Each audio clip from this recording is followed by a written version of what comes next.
not test our patience. This interference stops now, or there will be serious repercussions. This aggression against Iranian interests must cease immediately. Moscow will view any further escalation as a direct threat to regional stability. These provocations threaten regional stability, Minister. Consider this Moscow's formal warning. We hear your concerns, but our sovereignty is not negotiable.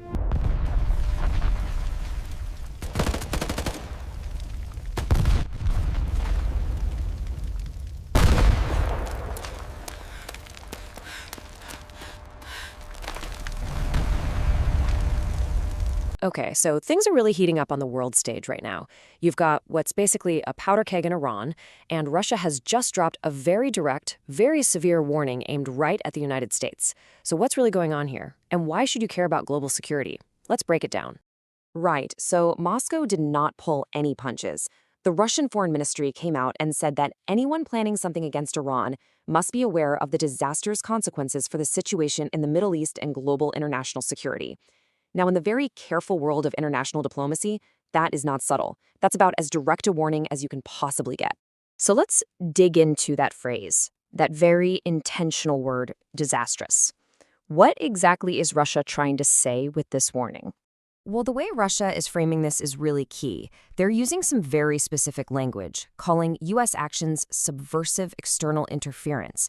And they're saying any new military strikes are categorically unacceptable. Moscow is, for all intents and purposes, drawing a line in the sand. They're positioning themselves as the protector of Iran's sovereignty here. But, a warning like this doesn't just come out of nowhere. To really get the full picture, we have to look inside Iran, because that's where all this volatility is coming from. We need to talk about the unrest. And here's the headline. Experts say the economic situation in Iran right now is the worst it has ever been since the Islamic Republic was founded way back in 1979. Just think about that for a second. This isn't just a recession or a rough patch. It is an historic crisis, and it's pushing the whole country right to the edge. So who's actually out there on the streets? Well, it's pretty much everyone. You've got students, technocrats, the middle class, the poor, and get this, even the Bazaris, the traditional merchant class. Now, the Bazaris have historically been a pillar of the establishment, so when they're out protesting, that is a massive red flag for the government. This is not some fringe movement. This is a true cross-section of Iranian society. So all of this widespread discontent has created this incredibly tense dynamic. The entire nation is on edge. And what you end up with is this really desperate standoff.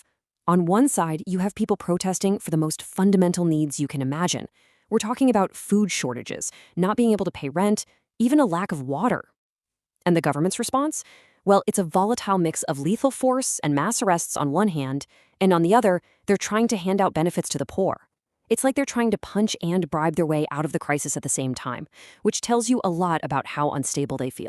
In fact, the source material says it flat out. The government is not stable, and its reliance on lethal force to suppress its own people, well, that's a classic sign of a regime under incredible pressure, a regime that's deeply afraid it's losing its grip.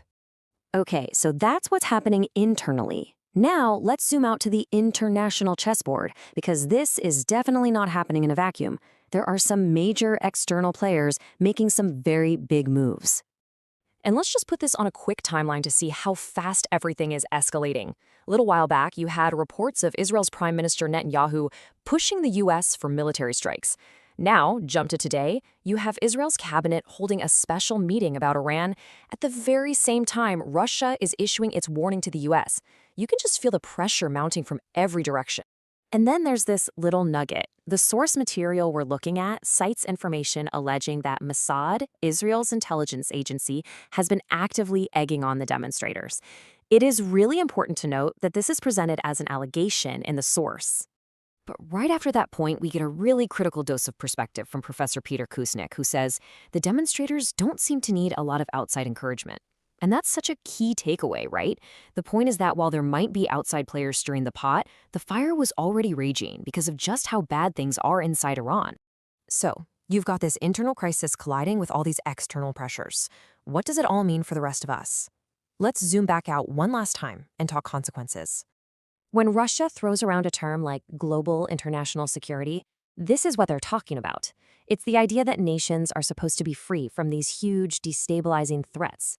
Things like large-scale violence, economic collapse, and political chaos that could spill across borders. That delicate balance is what's really at stake here. And what this all creates is a really dangerous feedback loop. The more threats there are, from all sides, the more unstable Iran becomes. And the more unstable Iran becomes, the more dangerous the entire world becomes. It's a vicious cycle where every single action just raises the stakes for everyone involved. Which leaves us with the final and, frankly, terrifying question. With an entire nation in turmoil and world powers drawing lines in the sand all around it, how is a disastrous outcome actually avoided? It's a question with no easy answers, and one the entire world is watching very, very closely.